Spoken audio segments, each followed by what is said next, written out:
I started reading the script. It was really one of the first times when I didn't really want to put it down because I got so worked up into the mystery as to what was happening with all of these people.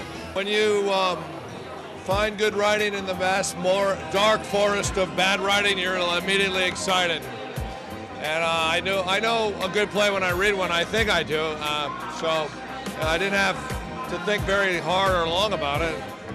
It's about what happens behind the campaign, you know, behind what you see on television every night, the goings-on behind. Chris is the campaign manager, whereas John's character is more in charge of the press and spinning things and the underworking, so he reports to Chris. It's sort of about the crazy world of politics in which they exist and the sort of nasty things that people are more than willing to do to each other to get into the White House or to be the victor in any given situation. The play ultimately is about ambition and hubris and the lust for power, and it just so happens to take place in the world of politics, which is one I know. But I think it could also take place in the world of Wall Street or Hollywood or anywhere for that matter. Politics is just the MacGuffin, the excuse for a tale about the good old-fashioned dramatic subject of unchecked ambition. I just found it so fascinating, the work pace and you know what these guys do. They give up everything to do these campaigns. You just have to sacrifice your entire life just so that you can jump on board to try to get this guy into office.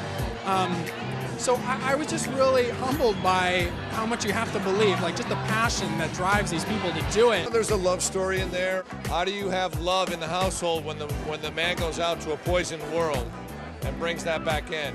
If everything's about competition, how do you not have that in that family? It really is a script not to be missed because Beau Willimon, I think, is one of the most promising young playwrights we have right now, and Doug Hughes is obviously one of the best theater directors we have, so the combination of the two of them alone is enough to come see it. I interned for Chuck Schumer's campaign and worked for Hillary's Senate race in 2000, Bill Bradley's presidential in 2000, Howard Dean's presidential in 2004. I came back to New York. I hadn't written anything for 6 months, and I decided, well, this is a world that I want to explore, and having worked on all these campaigns, I felt like I had enough experience to write about the world authentically. I love this company, and they all come from so many different realms. It's been an amazing ensemble. It's very egoless. It's all about telling the story and moving the story forward. So it's been a fabulous experience. I feel like my play was just a blueprint, and what Doug and the cast did with that blueprint is build a palace. They really breathed life into this play. It's a political thriller. It's so much fun to watch. It's fast-paced. It's, I think, fantastically acted by my cast, the cast I work with.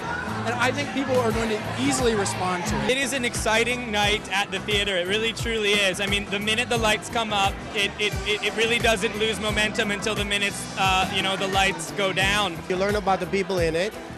You learn, even within Democrats, there's a lot of maneuverings and cutthroating.